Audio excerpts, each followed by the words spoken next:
A runic motto sealed our compact. With magical symbols, I invoked Wotan, our highest god. The runes would transfer his strength onto us.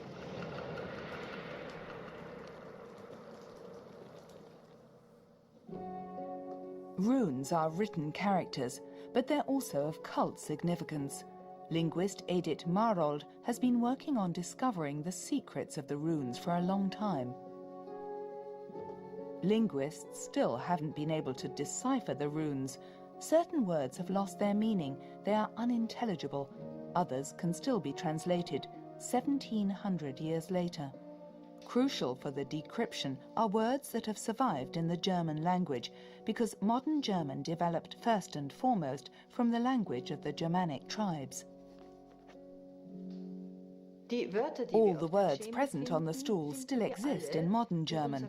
The Germanic word for stool, skamella, relates to the German word schemel. Also algu resembles the German word elch, elk in English, and skadi is close to schaden, meaning damage. This stool thus depicts elk damage, which refers to an elk hunt.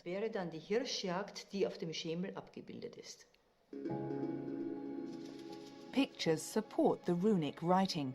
On bones, they are often also of magical significance. The Old High German word runa means inscription as well as message or secret. A rune is composed of 3 graphical elements: branch, hook and rod. The characters were often written on beechwood, Buche in German, which is where the German word for letter gets its name, Buchstabe. Runes were also carved into this skull fragment with a hole. It served as a charm. What does the inscription say? Did the Germanic peoples believe they were able to heal illnesses with runes? Edith Marold managed to decipher and translate the runic sentence on the bone. Ulf and Odin and High Tyr. Help is the whole against the pain, and the dwarf is defeated. Die Inschrift auf dem Schädelfragment The inscription on the skull fragment is no doubt a healing spell, and it being a skull fragment, it may be a spell against headaches. Maybe the headache would be healed if the dwarf could be persuaded to leave the head via the hole. But this spell wasn't just muttered or sung, it was written down, and not so that it could be remembered more easily, but because they attributed to their writing a certain power. They believed if it was written down, it would be 2 or 3 times as effective, as powerful.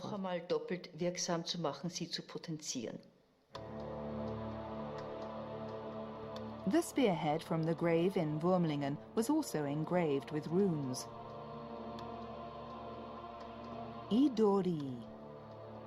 It means, make me powerful and renowned. Runes were supposed to strengthen the wish for divine help. The Germanic world contained many gods, but what did the Germanic peoples imagine the higher powers to be like? Surviving images are rare. Charms made of gold, called bracteates, are the only discoveries that depict Germanic gods. A rider going to war. On the back of his horse is a figure guiding his spear. It is Wotan, the divine bringer of victory. He would ensure that the horseman with the spear would be victorious over his enemies. Bracteates depict the world of the gods in a mysterious picture language. The significance of these representations is now hardly understood. Alexandra Pesch has been trying to decipher these images. What is surprising is that all the Germanic peoples told the same adventures and legends of Wotan, whether in Scandinavia or on the Rhine.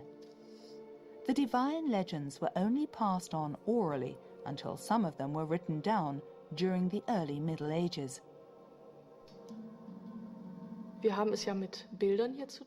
We're dealing with images here, images that illustrate key scenes from the Germanic religion.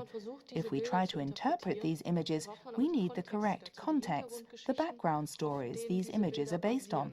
It's like trying to interpret the Christian cross without knowing the story behind it. That would be impossible. So we have to try to find the background story again to reconstruct it.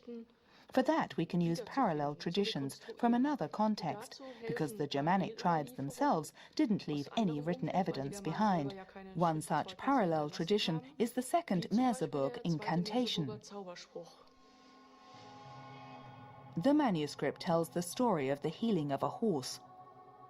Foal and Wotan rode into the forest. There, Balder's foal sprained its ankle. There, Wotan charmed it as well he knew. When bones, when blood, when limbs are sprained, bone to bone, blood to blood, limb to limb, let them be bonded. And indeed, the motif can be seen in stylized form on a gold charm. Wotan is healing an injured horse with his dance. From Norway to the Danube, over 900 amulets have been discovered, and the same motifs turn up time and again. Did all the Germanic tribes have one uniform cult? Until now, we had assumed that they had been small bands grouping around individual leaders. In that case, it would be expected that each of these groups would develop their own picture languages, just as they might do with written language. But we've only got this one picture language and this one runic writing, which all of them used. In that way, the Germanic tribes basically used a corporate design to represent themselves and to distinguish themselves from neighboring cultures.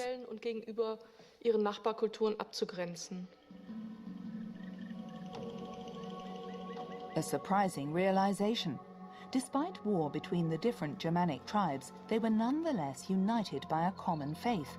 How strong the gods were embedded in the belief of all the Germanic peoples is demonstrated by the names of the weekdays we still have. The goddess Freya gave us Friday, Thor Thursday, and Wotan Wednesday.